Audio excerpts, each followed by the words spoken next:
confirmado y por otro lado como que todavía no. ¿Cuál es la realidad de esto, doctor? La realidad es que es un caso de una mujer con un cuadro febril que estuvo internada a nivel privado, donde se sospechó esto, por lo tanto se iniciaron medidas para, si se confirma en un momento, es medidas preventivas en la zona, recorrido de agentes sanitarios, fumigación, pero no es un caso confirmado. Lo que sí también se está buscando casos de febriles en ese lugar, también para verlos y ver si es necesario estudios correspondientes para confirmar la situación. Doctor, ¿existe algún tipo de análisis, por ejemplo, que se le practica a la persona que supuestamente podría estar con un cuadro de dengue para determinar fehacientemente si eso o no es enfermedad?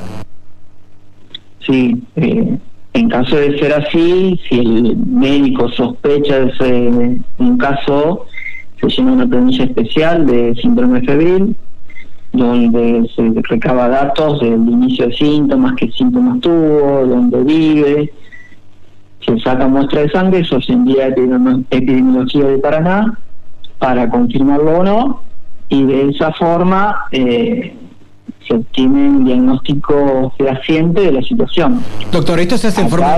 Claro, perdón, usted me decía que mandan el análisis a Paraná y demás. Una consulta obviamente que surge inmediatamente. ¿Esto demora mucho, digamos, es un proceso que, por ejemplo, que se envía y a los 2 o 3 días se tiene el resultado o es en forma inmediata? Demora un tiempo, sí, 2 o 3 días. Lo que sí, en estos casos, cuando se llena una planilla de este tipo, en la zona se hace todo un recorrido, si es necesario se hace fumigación, descacharrizado, para prevenir, más que nada para eso. Claro, después vendrán los resultados, si es o no es, y seguir tomando medidas.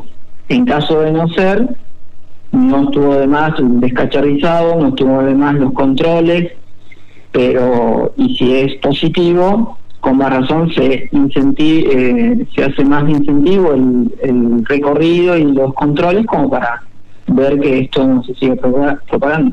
Doctor, esto es una tarea entre todos, sin lugar a dudas. En esto, obviamente, nosotros ponemos a disposición nuestro programa, El Sol de la Mañana, aquí en la 100, para, bueno, todo lo que sea informar, mantener a la población fehacientemente actualizada con datos y demás, porque me parece muy importante y, por sobre todas las cosas, tener en cuenta de que la información tiene que ser muy precisa, pero también muy veraz. Es decir, por eso nosotros concurrimos a usted, por eso lo molestamos a usted, doctor, y le agradecemos enormemente la buena predisposición que siempre ha mantenido con nosotros, porque lo importante de esto es bien informar, no mal informar o decir de pronto porque ya habían dicho que ya se habían hecho cordones sanitarios, de que ya se había fumigado, de que el caso era positivo. Es decir, ya había toda una historia, como sucede habitualmente en pequeños pueblos que son grandes infiernos sin lugar a dudas, y esto lo digo yo, no lo dice usted, que tiene que ver precisamente con esto, ¿no? Cuando hay un ápice de algún tipo de información, inmediatamente se va tergiversando y a medida que va pasando las horas, se va haciendo como una verdadera bola de nieve. Sí, el caso acá es que realmente, bueno, ante la sospecha esta, se tomaron las medidas que corresponden para prevenir, porque, bueno, insistir, el resultado puede tardar unos días y no podemos darnos ese lujo. Entonces, lo que se hizo, se tomó todas unas medidas de recorrido con agentes sanitarios, de fumigación, que nunca está de más. El tema de descacharrizado, que sigue siendo lo más importante en cuanto a lo que es dengue, lo más importante, lo recalco, porque todos creen que sí, hay que fumigar, pero no, lo más importante es el tema del descacharrizado, no la fumigación. Pero ante este caso, siendo el posible primeros casos, entonces se tomaron esas medidas y, bueno, vamos a insistir, se hizo recorrido para también buscar febriles en esa zona y, si es necesario, verlos, controlarlos y estudios correspondientes según lo que corresponda y según el examen del médico. Por supuesto. Doctor, ¿qué pasa, por ejemplo, con alguna persona que de pronto comienza a tener un cuadro febril? En aquella época, me acuerdo del tema del COVID, de la febrícula, es decir, temperatura entre 37 a 37 y fracción. En este caso, por ejemplo, ¿cuándo debe ser preocupante y cuándo hay que concurrir a la consulta médica? Bien, tengamos en cuenta que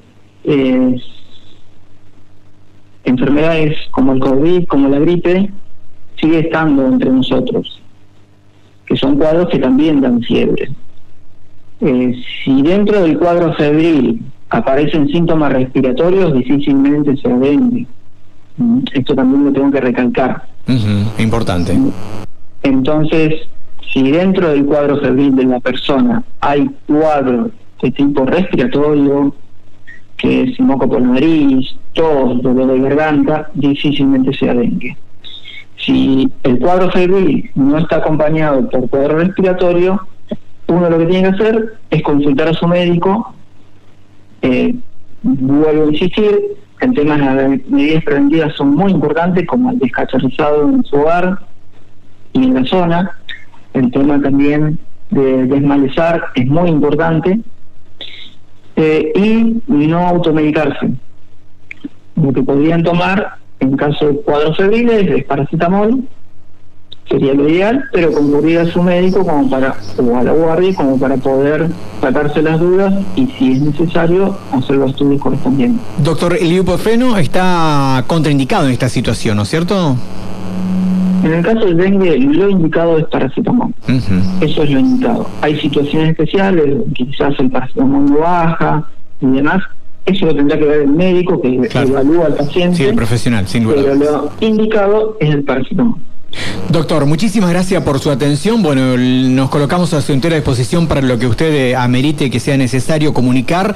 Le agradezco enormemente esta posibilidad del diálogo. Sabemos muy bien que para ustedes de la mañana es muy engorrosa, con mucho trabajo y demás, pero es importante aclarar esto para llevar un poco de tranquilidad también a todos los vecinos y, por sobre todas las cosas, bueno, seguir remarcando que lo más importante es siempre la prevención. En cualquier tipo de enfermedad es la prevención, y en este caso no es la excepción. Doctor Fabio Paladino, muchísimas gracias.